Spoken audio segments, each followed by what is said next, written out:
அஸ்ஸலாமு அலைக்கும், வணக்கம், ஐபோவான். Welcome to CGC talk show. This is me Rinosa Nishan. எல்லாரும் எப்படி இருக்கீங்க? நல்லா இருக்கீங்களா? உங்க ஏரியாவில் எப்படி மழை பெய்யுதா, வெயில் அடிக்குதா? நம்ம ஏரியா கம்பா டிஸ்ட்ரிக்ட்னா மழை வந்து அடிச்சு ஊத்திட்டு இருக்கு. இப்போ கொஞ்சம் மழை இல்லை, பகல் ஃபுல்லா காத்தாக இருந்துச்சு. ட்ராவல் பண்ணும்போது அண்ட் ரோட்ல போகும்போது வீட்டில் இருக்கும்போது பத்திரமா ஜாக்கிரதையா இருங்க. தேசிய கட்டிட ஆராய்ச்சி நிர்வாகம் வந்து அறிக்கை ஒன்று வெளியிட்டு இருக்காங்க. நம்ம நாட்டில் இருக்கக்கூடிய 4 முக்கியமான மாவட்டங்களுக்கு வந்து மண் சரிவு அபாய எச்சரிக்கை கொடுத்திருக்காங்க. கண்டி, நுரலியா, ரத்னபுர, களுத்துறையில வந்து முதலாம் நிலை மண் சரிவு அபாய எச்சரிக்கையை வந்து கொடுத்திருக்காங்க. அந்த மாவட்டங்கள் எல்லா இடத்துலயும் ஒரு சில ஏரியாக்கள். அதனால டிரைவ் பண்ணும்போது கொஞ்சம் சேஃபா டிரைவ் பண்ணிக்கோங்க. இல்லைன்னா கொஞ்சம் வீட்டில் ரெஸ்ட் எடுங்க. மீன் பிடிக்க போறவங்க கவனமாக போங்க. அப்படிங்கிறது எல்லாமே நாங்களும் வந்து ஆரம்பத்தில் கொஞ்சம் கவனமா இருந்துக்கோங்க அப்படிங்கறத வந்து சொல்லிக்க விரும்புறோம். சரி, கொஞ்ச நாட்களாகவே இந்த சுரேஷ் சலை தான் மெயினான நியூஸாக இருக்காரு. மெயின் நியூஸ் பிரதான செய்தி அவர் தான். அவரை எப்போ வந்து தடுத்து வச்சு இப்போ ரிமாண்ட் பண்ணி வச்சிருக்காங்களோ, அவரை வந்து விசாரிச்சுட்டு இருக்காங்களோ,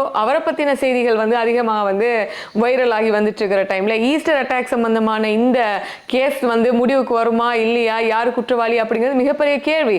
இன்னைக்கு வந்து சுரேஷ் சலை, ஓய்வு பெற்ற மேஜர் ஜெனரல் சுரேஷ் சலை அவர்கள் வந்து அரச புலனாய்வு பிரிவினுடைய சீஃபாக இருந்தவர்.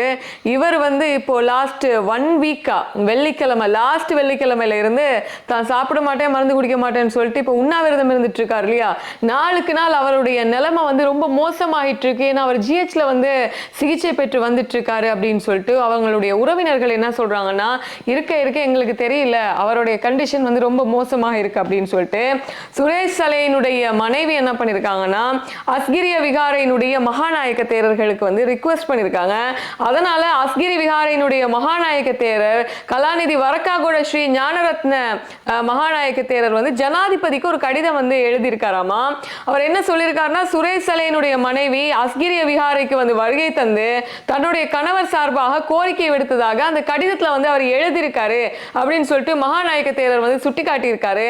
தன் கணவருக்கு ஏதேனும் நிவாரணத்தை பெற்றுக் கொடுக்க உதவுமாறு அவர் கேட்டுக்கொண்டதாகவும் அந்த வேண்டுகோளை ஜனாதிபதியின் கவனத்திற்கு கொண்டு சென்று தகுந்த நடவடிக்கை எடுக்குமாறு சலையின் மனைவி கேட்டுக்கொண்டதாகவும் மகாநாயக தேரர் வந்து சொல்லியிருக்காரு. இப்ப இது வந்து மகாநாயக தேரர் வரைக்குமே வந்து போயிருக்குன்னா, இப்போ போராட்டம் பண்ணி பார்த்தாங்க, சரி வரல. ஏதாச்சும் ரிக்வெஸ்ட் பண்ணி சிஐடி பணிப்பாளருக்கு லெட்டர் எழுதினாங்க, சரி வரல. அங்க சொன்னாங்க டெய்லி போய் பார்க்கணும்னு ரிக்வெஸ்ட் பண்ணாங்க. இப்படி பல பிரச்சனைகள் போயிட்டு இருக்க டைம்ல சரி, இப்ப நம்ம நாட்டில் தான் அரசியல் அப்படிங்கிறத தாண்டி வந்து மதம் சார்பான சில விஷயங்கள் தானே வந்து ப்ரையாரிட்டி கொடுப்பாங்க. மகாநாயக தேரர்கள் தானே அரசியல் விஷயத்துல முடிவெடுப்பாங்க அப்படின்றதுக்காக மகாநாயக தேரர்கள் கிட்டே போய் வந்து தன்னுடைய ரிக்வெஸ்ட் வந்து வச்சிருக்காங்க சலையினுடைய மனைவி. இது வந்து அதிகமாக வந்து பேசப்பட்டு இருக்கிற இந்த டைம்ல தான் இப்போ இந்த பிடிஏன்னு சொல்லும் போதே இன்னொரு பையன் வந்து நம்ம ஞாபகத்துக்கு வர்றாரு. கணேசன் சங்கீத்சன், கிளிநொச்சியை சேர்ந்த சொல்லிசை பாடகர். இவர் வந்து தன்னுடைய ஃபேஸ்புக் பக்கம், சோசியல் மீடியா பக்கத்துல வந்து தாயக எழுச்சி பாடலை வந்து எடிட் செஞ்சு கொஞ்சம் அப்படி இப்படி போட்டு சில வரிகளை வந்து போட்டதுனால இவரை வந்து என்ன பண்ணாங்கன்னா, லாஸ்ட் 2ஆம் தேதி ஜூன் மாதம் அவரை வந்து அரெஸ்ட் பண்ணி அடுத்த நாள் நீதிமன்றத்தில் வந்து அவரை முன்னிலை நிறுத்தி பிடிஏவின் கீழ் அவரை வந்து தடுத்து வச்சிருந்தாங்க. பயங்கரவாத தடை சட்டத்தின் கீழ் தடுத்து வச்சு அதுக்கப்புறம் சங்கீத்சனுக்காக, அது வரைக்கும் உண்மையில சொல்ல போனா சங்கீத்சனை வந்து எனக்கும் தெரியாது, யாருன்னு தெரியாது. அதுக்கப்புறம் என்ன இவங்க செஞ்ச வேலையால் என்ன நடந்துச்சுன்னா, சங்கீத்சனினுடைய சாங்கை கேட்காதவங்க அவர் என்னதான் வரிகளை வந்து யூஸ் பண்றாரு, என்னதான் அவர் வந்து பாடல்களை சொல்றாருன்னு கேட்க ஆரம்பிச்சுட்டாங்க. அப்படி பார்க்கும்போது ஃபேஸ்புக்ல வந்து சங்கீத்சனோட சாங்ஸ் வந்து நிறைய வந்துட்டு இருந்தது. அதுக்கப்புறம் அவருக்காக நிறைய பேர் அரசியல்வாதிகள் ஆகட்டும் பொதுமக்கள் ஆகட்டும் வந்து போராட்டங்கள் வந்து செஞ்சிருந்தாங்க. அது தொடர்பான செய்திகளை முன்னாடி கொடுத்திருந்தோம். இப்படி இருக்கிற பட்சத்துல தான் இன்னைக்கு வந்து அவருக்கு பிணை வந்து கொடுத்திருக்காங்க. ஸோ சங்கீத்சன் வந்து வெளியே வந்திருக்காரு. இது வந்து என்னன்னா, அந்த சும்மா அப்படி போற போக்குல வந்து விட்டு இருந்தாலும் வந்து தெரியாது, சங்கீத்சனையும் தெரியாது, அவர் என்ன பாடிருக்காருன்னு தெரியாது. அவர் வந்து ஒரு ஓரமாக ஒரு அளவு பெருசா யாருக்கும் தெரியாத ஒரு பாடகர் இப்போ வந்து மக்கள் மத்தியில வந்து ரொம்ப பிரபல்யமாகி தனக்குன்னு வந்து ஃபாலோவர்ஸை வந்து அதிகரிச்சு கொண்டிருக்காரு சங்கீத்சன் அவர்கள். அதனால இப்போ அவருடைய வளர்ச்சி வந்து ரொம்ப வேகமாக இருக்கும். அவருடைய நோக்கங்கள் வந்து வேகமாக இருக்கும். அவருடைய பாதையில வந்து நிறைய பாடல்களை வந்து இயற்றி அவர் கொண்டு போவார். அதுக்குரிய இதை வந்து நீங்க தான் போட்டு கொடுத்துருக்கீங்க. ஆனா மக்கள் வந்து ரொம்ப தெளிவாக இருக்காங்க. அதாவது இப்போ உங்களுக்கு சொல்லி ஆகணும் என்னன்னா, அட்டமஸ்தானாதிபதியாக இருந்தார் இல்லையா, முன்னாள் அட்டமஸ்தானாதிபதி பல்லேகாம ஹேமரத்ன தேர் அவர் வந்து RAPE இப்படி பண்ணவர் வந்து வெளியே இருக்காரு. ரேப் பண்ணவர் வந்து உள்ள இருக்காரு அப்படிங்கிற மீமை வந்து போட்டிருக்காங்க. அதாவது இந்த நான் சில வார்த்தைகள் வந்து யூஸ் பண்ண முடியாது. அவங்கெல்லாம் வெளியே இருக்காங்க, சும்மா பாட்டு படித்த பொடியனை தூக்கி உள்ளே போட்டிருக்கீங்களேப்பா அப்படிங்கிற மாதிரிலாம் போட்டிருந்துச்சு. அந்த பையன் வெளியே வந்துட்டாரு, சந்தோஷம். உங்களுடைய பாதையில் வந்து நீங்கள் கரெக்டாக வந்து போங்க, உங்களுடைய கேரியரில் வந்து நீங்கள் வந்து இன்னும் மேலே போகணும். அதுக்காக வந்து விமர்சனங்களை சம்பாரிச்சுட்டு கண்ட்ரோவர்சிக்குள்ளே புகுந்தீங்கன்னா நம்ம நாட்டில் வந்து ஒரு சில தடைகளை தாண்டி போக முடியாது. அதனால கொஞ்சம் கேர்ஃபுல்லாக இருந்துக்கோங்க சங்கீத் சார் அவர்களே அப்படிங்கிறதையும் சொல்லிக்க விரும்புகிறேன். ஸோ அவருக்காக பாடுபட்ட எங்களுடைய சகோதர மொழி மக்கள், சகோதர இன மக்கள் எல்லாருக்குமே வந்து நாங்கள் வந்து தேங்க் பண்ணிக்கிறோம்.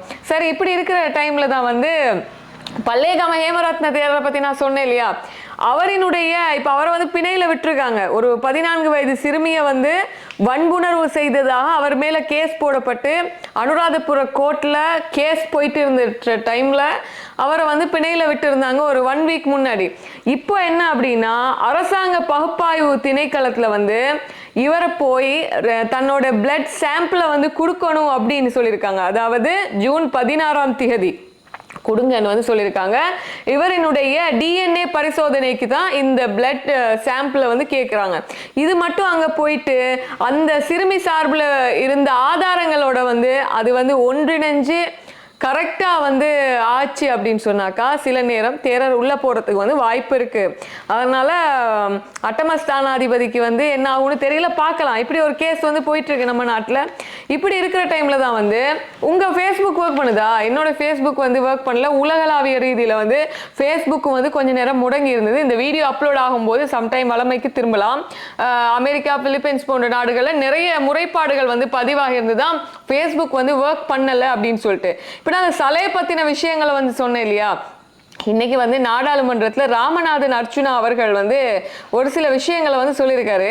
அது வந்து கரெக்டாக பட்டுச்சு எனக்கு. என்னன்னா, இப்போ நீங்கள் வந்து சலையை வந்து அரெஸ்ட் பண்ணிட்டாங்க, சலையை வந்து உள்ள வச்சிருக்காங்க, அவரை வந்து யாரும் பார்க்க போகல, அவருக்காக போராட்டம் செய்கிறாங்கன்னு சொல்லிட்டு அதை வச்சே நீங்கள் வந்து கொண்டு போறீங்களே. இன்னைக்கு பெட்ரோலோட விலை எவ்வளவு, அரிசியோட விலை எவ்வளவு, இன்னைக்கு இந்த பொருளோட விலை எவ்வளவு, முட்டையோட விலை எவ்வளவுன்னு மக்களுக்கு தெரியாது. ஆனால் கவர்மெண்ட் வந்து இதை வச்சே வந்து ரன் பண்ணிட்டு போறாங்க அப்படிங்கிற மாதிரி பேசியிருக்காரு. கொஞ்சம் பாருங்களேன். தினம் நாங்கள் முக்கியமாக கதைக்கின்ற மிகவும் ஃபேமஸாக போய்கொண்டிருக்கிற டாபிக் சுரேஷ் சாலை என்று சொல்லப்படுகின்ற ஈஸ்டர் குண்டு தாக்குதலுக்கு பொறுப்பாக இருந்த ஒரு சிஐடிக்கு தலைமை தாங்கிய ஒருவரை கொண்டே வைத்து அவரை நாங்கள் இப்போது அந்த அதாவது கொலை செய்யப்பட்ட 268 கிறிஸ்தவ மக்களுக்காக நியாயத்தை பெற்று தருகின்ற ஒரு அரசாங்கம் ஒன்றை இன்றைக்கு நாங்கள் பார்த்துருக்கிறோம். ஆஃப்டர் 2 இயர்ஸ் 2 வருடங்களுக்கு பிறகு இன்றைய தினம் பார்த்துருக்கிறோம். சந்தோஷம். அதாவது இந்த நாட்டில் தற்சமயம் வந்து பெட்ரோல் 434 ரூபா, அது யாருக்குமே ஞாபகம் இல்லை. ஆனால் ஒரு கிலோ அரிசி வேண்டியலாது அதெல்லாம் 200-300 ரூபாய்க்கு மேலே, அது ஞாபகம் இல்லை. ஆனால் இந்த சுரேஷ் சாலையினுடைய இந்த ஒரே ஒரு விடயத்தை வைத்துக்கொண்டு இந்த அரசாங்கம் இன்று வரைக்கும் ஓடிக்கொண்டிருக்கிறது. என்னை பொறுத்த வரைக்கும் சுரேஷ் சாலை மட்டுமல்ல, கோத்தபாய ராஜபக்சகளில் இருந்து அந்த பிரதான சூத்திரதாரியை கொண்டு போய் போடும் வரைக்கும் இந்த அரசாங்கம் நாடகம் என்று தான் எனக்கு சொல்ல வேண்டும். அது கோத்தபாய ராஜபக்சவாக இருக்கலாம், மஹிந்த ராஜபக்சவாக இருக்கலாம், அல்லது போனால் பசில் ராஜபக்சவாக இருக்கலாம். இன்றைக்கு யாருமே சூத்திரதாரியை உடனடியாக பேர் சொல்லுவேன் என்று சொன்ன ஜனநாயகவாதி எங்களுடைய அன்ரோமார் சாநாயக் அவர்கள் இன்று வரைக்கும் பேர் சொல்லல. சரி, அதை விடுவோம் நாங்கள். சரி, அது முஸ்லிம். சரி, நீங்க வந்து ஈஸ்டர் அட்டாக்குக்காக விசாரணைகளை செஞ்சு அதனுடைய சூத்திரதாரி யார் அப்படிங்கிறத கண்டுபிடிச்சாலும் முஸ்லீம்களுக்கு வந்து ஒரு நியாயம் கிடைக்கும் அப்படின்னு வச்சுக்குவோமே. இன்னைக்கு வந்து செம்மணியில வந்து புதைகுழிகள் வந்து தோண்டப்பட்டிருக்கு. 300 லட்சத்துக்கு மேல வந்து மனித எண்புக்கூடுகள் இருக்கு. அதை பத்தி யாராச்சும் கதைக்கிறீங்களா? அதுக்கப்புறம் வந்து குருந்தூர் விகாரையை பத்தி அவர் வந்து பேசியிருந்தாரு. அதையும் கொஞ்சம் பார்த்துட்டு வாங்களேன். பண்ணாங்க. சரி, அது முஸ்லீம் மக்களுக்கு நியாயம் கிடைக்குது என்று வச்சுக்கொள்வோமே. அது முஸ்லீம் மக்களுடைய பேரை காப்பாற்றுகிறேன் என்று வச்சுக்கொள்வோமே. இது கிறிஸ்தவ மக்களுக்கு நியாயம் என்று வச்சுக்கொள்வோம். உங்களுக்கு தெரியும், தமிழ் மக்கள் என்று ஒரு இனம் இலங்கையில் இருக்கிறது. இன்றைக்கு செம்மணியில் 310க்கு மேல ஒவ்வொரு உடல்களாக எடுக்கப்பட்டு கொண்டிருக்கிறது, ஒவ்வொரு எலும்பு கூடுதலாக எடுக்கப்பட்டு கொண்டிருக்கிறது செம்மணியில். ஆனா அந்த கதை யாருமே கதைக்கிறல. இந்த மீடியாவிலுமே செம்மணியில் குறுக்கும் நெருக்குமாக போடப்பட்ட உடல்கள் 311க்கு மேல இருக்கு. ஆனா அதை யாருமே கதைக்கிறல. எங்கிட்ட பிடிக்க இருக்கிற தமிழக கட்சி உடைய கதைக்க மறந்திருக்குது. ஆனால் நாங்கள் கதைக்கிறது முழுக்க சுரேஷ் சாலையை பிடிச்சு போட்ட உடனே மொத்த ஈஸ்டர் குண்டுதாக்கள் சூத்திரதாரிகளையும், அந்த சூத்திர சொல்ல எனக்கு விருப்பம் இல்லை, சூத்திரதாரிகளையும் நாங்கள் கண்டுபிடித்து விட்டோம் என்று நாங்கள் நினைத்துக் கொண்டிருக்கிறோம். அது சரி, பரவாயில்ல. அடுத்த குருந்தூர் மேல ஐயா நேற்றைக்கு கடிதம் அடிச்சிருக்காங்க. முன்னாள் இருக்கிறார் புத்த சாசன அமைச்சர். ஐயா உங்கள்ட்ட தான் சொல்றேன், நேற்றைக்கு கடிதம் அடிச்சிருக்காங்க தொல்லியல் திணைக்களம் புத்த சாசன அமைச்சருக்கு. குருந்தூர் மலையில எந்த தமிழ் இந்துக்களுடைய அடையாளமே இருக்கல என்று நேற்றைக்கு கடிதம் அடிச்சிருக்காங்க. முன்னுக்கு இருந்து ஒன்றார் அந்த கிலோஜி நடந்த ஒரு ஆள் காட்சி ஓடிக்குது. வவுனியாவில் இருந்து வவுனியா வெண்ணி உங்களுக்கு எல்லாம் கேட்கிறேன் இல்லையா? அந்த குருந்தூர் மலையை எங்களுடைய தமிழற்ற பாரம்பரிய இடம் இல்லைன்னு சொல்லிக்காங்க. வாய் உங்களுக்கு இருந்தாலும் வாய் இருக்கிற இடத்துல வேற என்ன இருக்குது, வேற இருக்கிற இடத்துல வாய் இருக்குது. சரி பரவாயில்ல. சுரேஷ் சாலையே கொஞ்ச நாள்ல விட்டுருவாங்க. ஆனா நம்மளுடைய இடம் வந்து பறி போயிடும். நம்மளுடைய ஒரு பிள்ளையார் சிலை வைக்கிறதுக்கு கூட பல பர்மிஷன் வாங்க வேண்டியதா இருக்கு பல இடங்கள் அப்படின்ற மாதிரி அவர் தமிழ்ல பேசுனதுனால அதை பத்தி வந்து பேச வரல. அதைத்தான் அப்படியே விடுவோம் வச்சு கொள்வோம். இப்ப நீங்கள் எங்களை குருந்தூர் மறையில இருந்து தெரியல், வெடுக்குநாரி மறையில இருந்து தெரியல். ஆனா அதை கதைக்கல. இங்க சுரேஷ் சாலையை பிடிச்சு போட்டாங்க, அவ்வளவுதான். சுரேஷ் சாலையை ஒரு 6 மாதம் விட்டுருவாங்கன்றப்பா. ஆனா எங்களுடைய நிலங்கள் ஒவ்வொரு நாளும் அபகரிக்கப்பட்டு கொண்டு போகுது. சரி பரவாயில்ல. எங்க அமைச்சர் சந்திரசேகர், நான் இதுல சொல்ல விரும்புகிற முன்னாள் இருக்கிறார், ஒரு நாளுமே வந்து முன்றோவில் இருந்தே இல்லை. வருவார், ரிப்பேர் பண்ணிட்டு போயிடுவார். அவர் சொல்லியிருக்கிறார், எங்களுடைய தமிழர் தாய பிரதேசமான யாழ்ப்பாணத்தில் இருக்கிற ஒரே ஒரு, நீங்க சொல்றீங்க இன்டர்நேஷனல் ஏர்போர்ட், வீடியோ எடுத்து போட்டு போய் பாருங்கடா, முழுக்க பத்தையும் காடுமா கிடக்கு.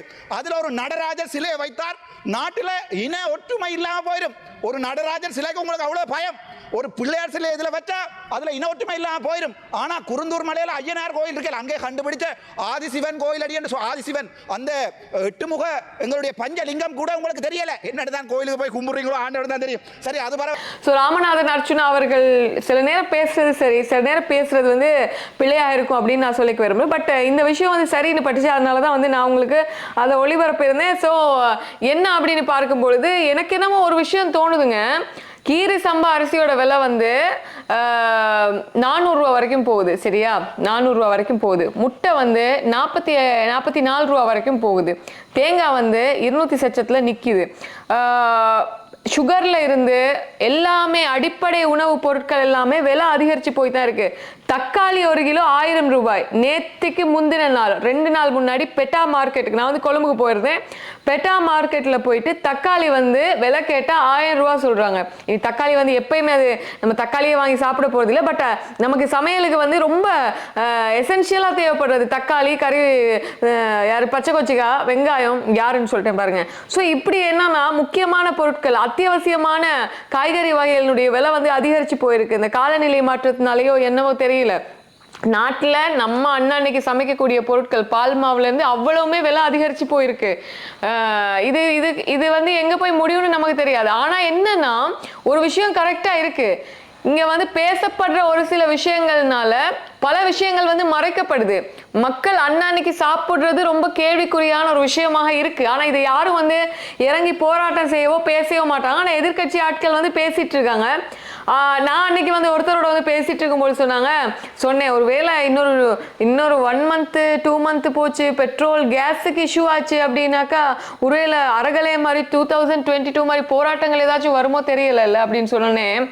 அப்போ என்னோட பேசினவங்க என்ன சொல்றாங்கன்னா, வாய்ப்பில்லை. என்னன்னா போராட்டம் பண்ற அளவுக்கு மக்கள் இந்த கவர்மெண்ட்டை வந்து எதிர்த்து நிக்க மாட்டாங்க, ஏன்னா அப்படி பண்ண மாட்டாங்க அப்படின்னு. நான் கேட்டேன், ஏன் பண்ண மாட்டாங்க? மக்களுக்கு பிரச்சனை வரும்பொழுது, அடிப்படை தேவைகளை பூர்த்தி செய்யக்கூடிய நிலைமைக்கு பிரச்சனை அப்படின்னா மக்கள் ரோடுக்கு இறங்குவாங்க தானே. இல்லைங்க, அது நடக்காத ஒரு விஷயம். எதிர்கட்சிகள் சேர்ந்து மக்களை இறக்கி விட்டாலும் பண்ண மாட்டாங்க அப்படின்னு சொல்றாங்க. பட் எனக்கு கொஞ்சம் யோசனையா இருந்துச்சு. இவ்வளோ இப்போ நமக்கு கோட்டாபய ராஜபக்ஷ ஆட்சி காலத்துல 2022 வந்து பெட்ரோல் விலை, டாலர் ரேட் வந்து ரொம்ப ஹை பிரைஸுக்கு போச்சு.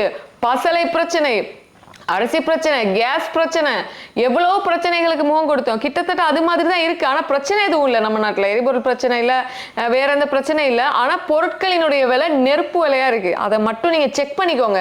ஏன்னா நம்ம இப்போ மொத்தமா வாங்குறதுனால நமக்கு அது டெய்லி நம்ம போய் வாங்க மாட்டோம். இந்த டெய்லி போய் வாங்குறாங்கல்ல, அரிசி, பருப்பு, பச்சை கொச்சிக்காய், அப்புறம் வந்து வெங்காயம், தேங்காய் எண்ணெய், இப்படி ஆட்களுக்கு தான் தெரியுது அன்னைக்கு எப்பா எவ்வளவு பொருட்கள் நம்ம வாங்குறதுக்கு, கொஞ்சம் பொருட்கள் வாங்குறதுக்கு எவ்வளவு பணத்தை வந்து செலவு பண்ண வேண்டியதா இருக்குன்னு அவங்களுக்கு தான் அது தெரியும். கொஞ்சம் ஜஸ்ட் யோசிச்சு பாருங்க, நான் சொல்றது சரியா வரும்.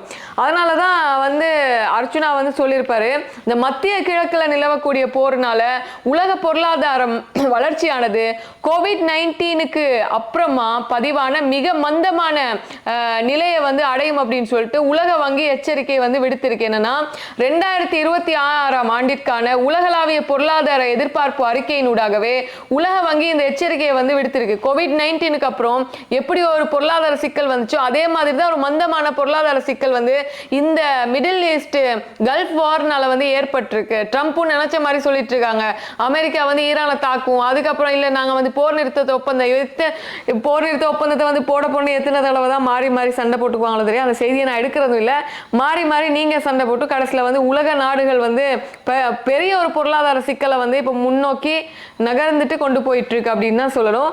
ஸோ இதுதான், அதனால கொஞ்சம் யோசிச்சுக்கோங்க. நான் சொல்றது உங்களுக்கு வந்து இல்லைங்க, நீங்க சொல்றது பிள்ளைன்னா ஜஸ்ட் நம்ம மொத்தமா நீங்க பொருட்கள் வாங்காம இருக்கிறவங்க, அன்னைக்கு பொருட்கள் வாங்குறவங்க யாராச்சும் இந்த யூடியூப் சேனல் பாக்குறீங்கன்னா, நீங்க வாங்குற அரிசி, நீங்க ஒரு நாளைக்கு அரிசி, பருப்பு, கறி, அதாவது மீன் இல்லைன்னா இறைச்சி இல்லைன்னா கோழி இல்லைன்னா நிறைய பேர் எப்படியும் நான்வெஜ்ஜோட தான் ஏதாச்சும் ஒன்று சாப்பிடுவீங்க, இல்லைன்னா வெஜ்ஜு சாப்பிடுவீங்கன்னு வச்சுக்கோங்களேன். காய்கறிக்கே இவ்வளோ விலை அப்படின்னா ஒரு நாளைக்கு உங்க வீட்டில் எவ்வளோ செலவாகுது? இதெல்லாம் சேர்த்து இவ்வளோதான் மொத்தமாக முடியுது. காலையில் டீலேருந்து நைட்டு டின்னர் வரைக்குமே எவ்வளோ செலவாகுது அப்படிங்கிறது நார்மலாக கீழே ஒரு அமௌண்ட்டை வந்து போட்டு விடுங்க பார்க்கலாம். அப்போ நமக்கு புரியும் மந்த்லி எவ்வளோ தேவைப்படும் அப்படின்னு சொல்லிட்டு. நாங்கள் வீட்டில் எத்தனை பேர் இருக்கோம், ஒரு நாளைக்கு இவ்வளோ செலவாகுது அப்படிங்கிற மாதிரி கீழே ஒரு கமெண்ட்டை பண்ணுங்கள். கண்டிப்பாக நான் அதை பார்க்குறதுக்கு வெயிட் பண்ணிட்டு இருப்பேன். நான் சொல்கிறது கரெக்டாக இல்லையான்றதையும் கீழே கொஞ்சம் கமெண்ட் பண்ணுங்கள். Good night.